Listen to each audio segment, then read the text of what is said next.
It's time for another Dice Tower review with Z Garcia.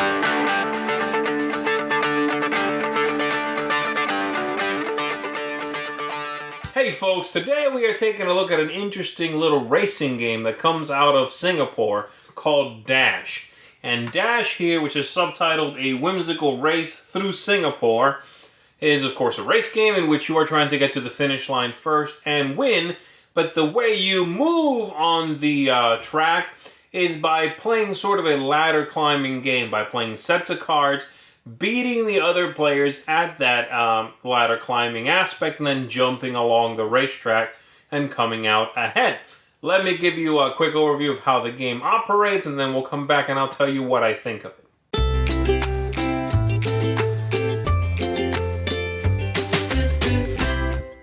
The objective of the game is to complete the whole race, all 3 races, and hit the finish area first, and therefore you are the winner of the game.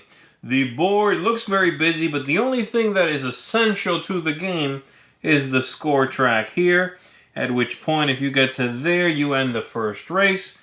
Over here is the second one to there, and over here is the third one to there. That's it. Everything else is just decoration for the most part, and there's a little track there to a little chart to help you with some bonus cards you can get throughout the game.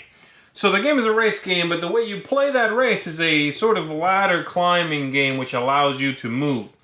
And you are going to be going back and forth between round phases and movement phases. And so, let's say I am the star player over here. I have my deck of cards from which I have drawn 11.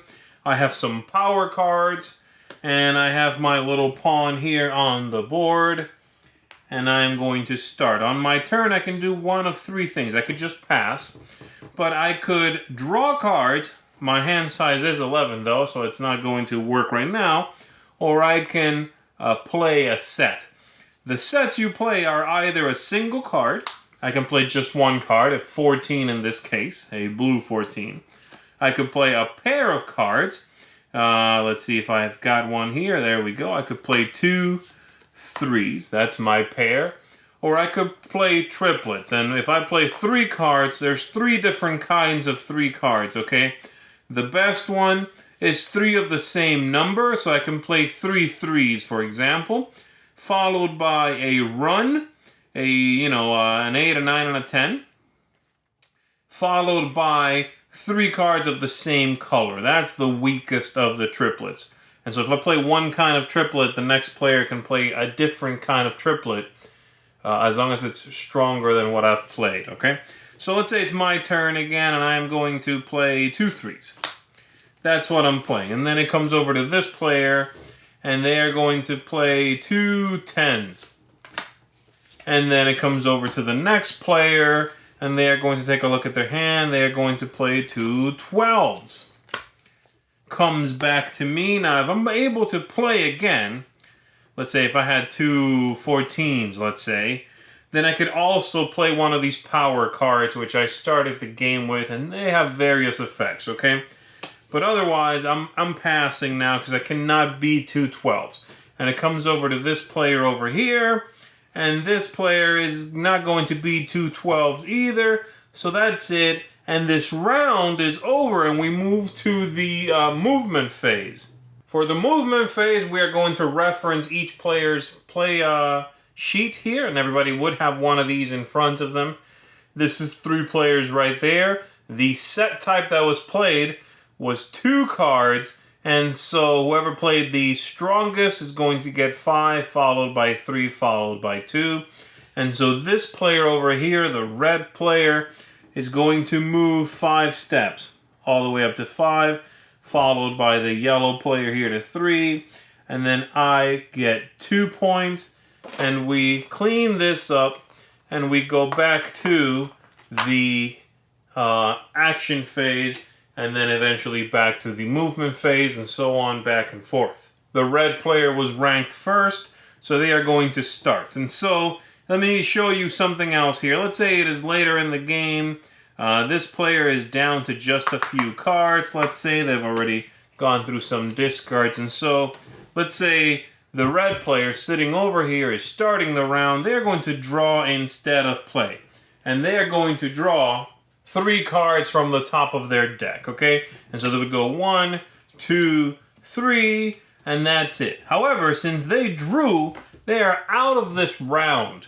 And so if this player, being the next player in sequence, starts a set, and so let's say I'm going to play a triplet of a color, then the player who has not taken an action this round is free to jump into this fight, but the player who drew is out of this round. The turn order sounds a little bit funky, and it is a little bit strange to sort of come to grips with it, but as long as you remember that you alternate between action phase and movement phase, and if you draw, you are out of the action phase until we've gone through a movement phase and then you're back in, then it'll be a lot clearer.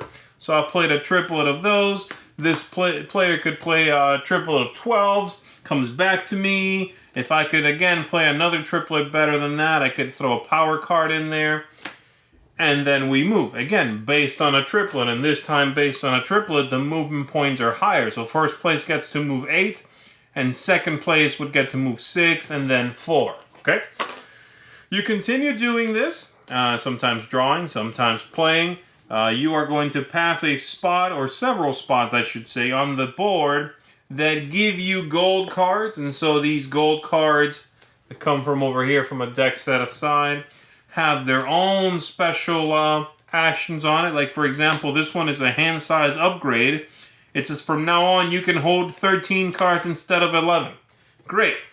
And this one over here says you can use this card in between races to draw up to 5 cards. So after a movement phase, if you know you're probably going to have to draw the next action phase, play this, draw up, and maybe you can still be in that race. And there are also some silver cards you'll get from various means, but that's pretty much the flow of the game, okay? At the end of each leg, you are going to get some silver and some gold cards. Continue racing throughout the whole thing. Make it to the finish first, and you are going to be the winner of Dash.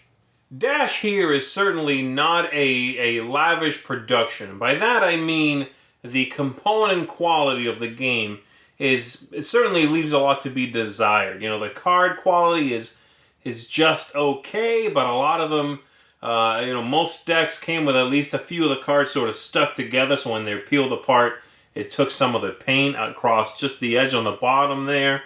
The tokens for the characters are just, they're almost paper, and the little standees sometimes just fall off when you pick the characters up. The board quality of construction is just okay. So the production is not good. But the look of the game I like. Now, I had some players who said the game looked too busy and looked garish. I found it to be cute. I don't find it to be bothersome. That most of the information that's on the board that I need is very easy to discern.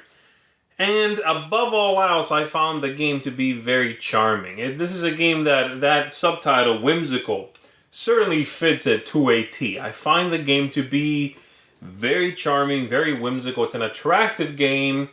It feels like a classic game. It feels like something you found in the back of Grandma's closet from many, many years ago.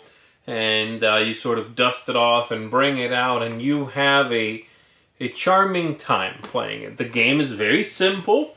The game is not going to be a strategically challenging game. It's very light.